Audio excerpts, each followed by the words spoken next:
I want to add an and to that very interesting list of previous ands that we had in the first half of the morning. I am not so much interested in digital data or digital evidence per se. My work is more in the territory of digital forms of expression. And I think we can do a great deal of new kinds of thinking with the languages that digital affordances provide us. I'm working on this idea in the context of a study of the degree to which people's early literacy is affected by the landscape, the setting in which they grow up, or if they don't have much contact with that external setting because they have the kind of childhood that's kept indoors, with fictional settings that they also come to know very well. So I am extremely interested in how our understanding of specific worlds shapes our literate development and literate awareness in childhood.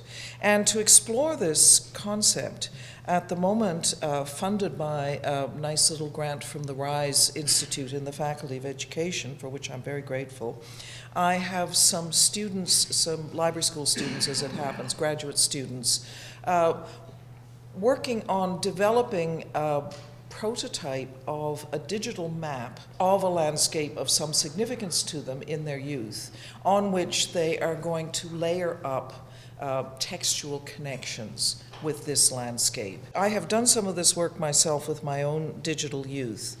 I've worked on an app that shows the territory in which I was able to play as a child, and as a boomer I had a large outdoor playground to work with, and specific games were allocated to specific territories. And some of these games were text-based. For example, we played many, many games of cowboys based on our watching of television series. Some of them were based on oral culture.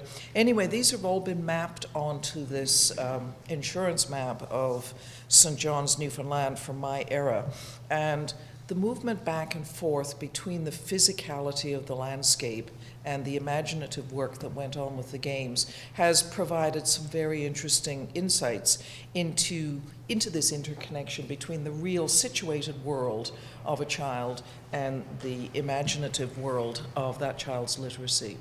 Second app has involved my walk to school based on an aerial photograph, again from the period of the 1950s. Various kinds of literacy have been shaped by that. The most easy example is the confectioner's shop, where various literate and numerate decisions were made every time allowance was dished out on which candy to buy for how much. Students are at the moment in the process of designing their digital maps, exploring a variety of platforms which allow them to be variously eloquent about the interconnections between their youthful landscape and their youthful literacy experiences. And I will be getting this work back from them in May and look very much forward to seeing what things we can say with the extra information that comes with being able to layer images, audio, video, interactive site onto a map, and what kinds of discussions can ensue from that. So thank you very much.